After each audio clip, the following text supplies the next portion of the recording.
Hey, it's Mark Ferguson with Invest for More, and we are standing outside the foundation house.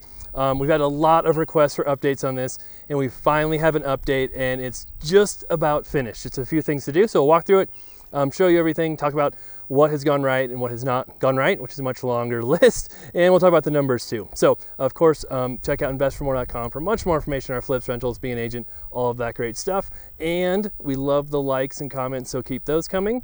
And we also found out a bit more about some of the issues in the neighborhood with the foundation and why those may or may not have been caused. So we'll talk about those as well. Well, that is the house across the street, and they're working on that one right now, including lots of foundation work. So one of our contractors did talk to a neighbor and some other people who've worked in the area and discovered more about what happened here with the foundations and different things. If you aren't familiar with this house, we bought it knowing it needed a ton of foundation work, spent over $100,000 fixing it up, and then we've been fixing up the rest of the house since then. Taken a very, very long time, but we're finally getting very close. This driveway managed to get destroyed when we poured some more concrete, so that was good, but it looks better now. They drove the concrete truck on here and it had ruts a foot deep, but luckily our guy got that fixed. So just a number of small problems that have happened here. So what happened in this neighborhood? According to a neighbor, they built apartments to the north of this neighborhood 15 or 20 years ago, I think. And when they built those apartments, it shifted the bedrock or the bentonite or something, and almost every house in this neighborhood started having foundation problems at that time. So they thought about doing a class action lawsuit and all kinds of stuff, but I guess nothing ever really happened. So that's their story, but we've heard from a number of people that most properties in this neighborhood have foundation issues, which sucks, unfortunately. But we knew that when we bought it, so there's no excuse for me for buying it because I knew that. So you can see the house looks much different now than it did when we first bought it. It was so dark and just very dark when we bought it. We'll have a before video linked, of course. It's a nice house. It's a big house. And we've done quite a bit of work to it. But we're still probably not going to make very much money, if anything, on this house. We might lose quite a bit. It's hard to say. I don't really want to look at the numbers, so I just ignore them. That's one way to deal with it. We bought it for $230,000. You can see the kitchen's been all redone. And we spent $125,000 on the foundation. And we've spent probably, I don't know, $40,000 or $50,000 on other repairs in the house. And then the real question is, what is it going to be worth once it's fixed up? Because it is a fairly nice house now, but even with the foundation repairs and works, it's not completely level. You can feel it when you walk around in it. There's some slope, but it's guaranteed, it's warranted. The company that did the work's been around for many, many years. They've come back and looked at everything, and they seem very helpful for fixing things, but you know, that still would be a major question mark for a buyer. Like, hey, if I'm buying a house that's had major foundation work done, how do I know for sure it's all been done correct and I won't have any problems in the future? So that could hurt the price a little bit. But the good news about that is that we're able to use comps from this neighborhood that pretty much all have the same problem. So that helps. If you're wondering, this is a tile we painted. So we used a tile paint on this, and it turned out pretty good and saved us a bunch of money. We're looking to save money any way we can on this house.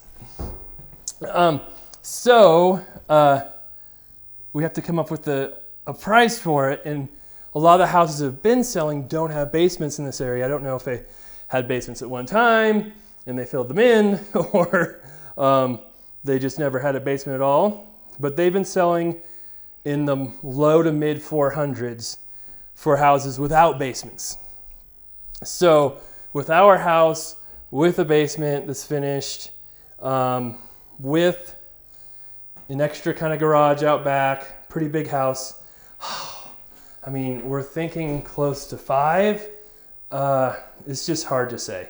So if we sold it for 5, we have, I don't know what it is, 160, 70,000 repairs into it. We've held it a really long time. We've had it well over a year, so our carrying costs can be really high on it. We probably have 40,000 in carrying costs. You add that all up, I mean, there's still a chance we might do okay on it. I don't know. I haven't added up all the carrying costs to see exactly what they are. They might be more than that because we're selling it for 500. Our commissions and all of those costs will be higher too. So even with all the work and time and everything, it might not be the worst deal in the world somehow. Now, I'm not saying I would do it again because I don't think it's worth the time and effort we put into it. But it's been an interesting learning experience. We've learned about the neighborhood, kind of how much major foundation repairs can cost. You know, I had an idea. I was hoping it would be in the $75,000 range, and it turned out being quite a bit more than that. And then just the time it took to get everything done really hurt us too. I don't know, like just so much time to get the right engineers to look at the property, to get the bids right from the concrete company, to get them started in doing the work, and then after that was done, we had to bring our guys back in, and just everything seemed to take forever on this one for whatever reason. And we're not completely done yet. If you see some stuff that looks bad, like the yard, we still need to mow that, get some of these weeds pulled, get some touch up done on some of the trim and stuff. Supposed to paint the outside of that shed, at least the trim, and that didn't get done yet.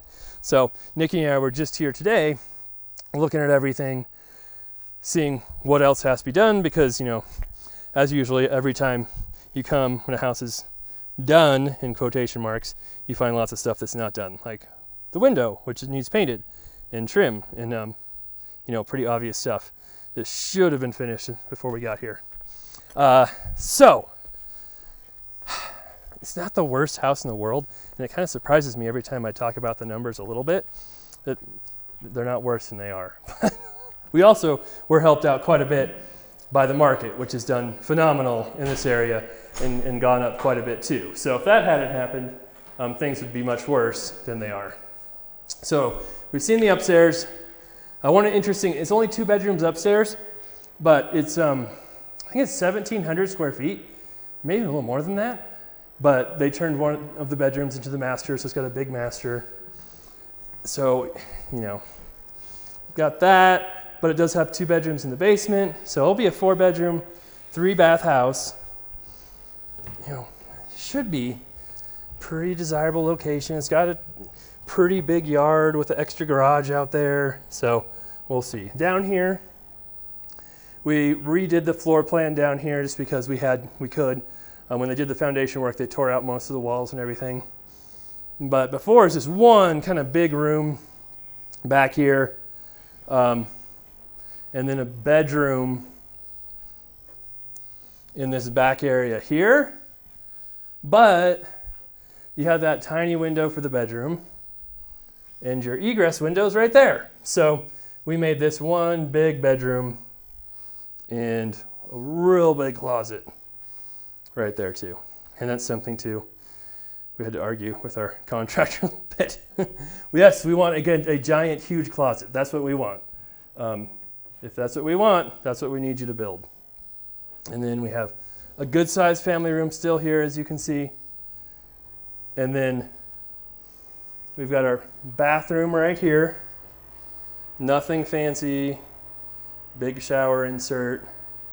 Just got some extra closets right here just because of the way the structural walls were and stuff. So clean, easy, nothing crazy. And then back here, we've got the laundry room, which is real good size. And then windows that aren't broken, decent window wells. So that's all been fixed. And you've got your storage room, kind of mechanical room, right back here. So much, much better than it was. The floors are level. The house is almost level. It's close. And then you've got another room back here, which doesn't have the egress. So, I mean, you could just call this an office.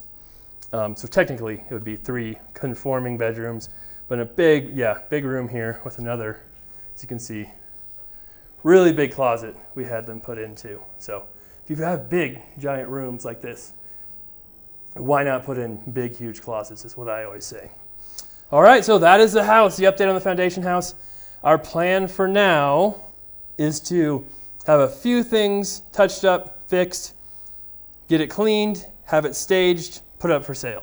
So we'll see how it goes. This will be interesting to see what price we can get, how much interest there is, if we have a problem selling it or not, with the foundation stuff. So definitely going to disclose everything, have all the paperwork, all of that.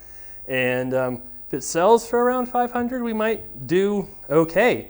If it gets much lower than that, not so much. But it's a learning experience. It's made some fun videos, so it hasn't been a total loss, that's for sure. Again, really appreciate all the comments, the likes. Keep those coming. Let us know what you think of this property. Love the new followers and subscribers, so welcome if you haven't seen our channel before. Like I said before, I'll have links below in the description for lots of other videos we've had on this foundation house. It's been a long process.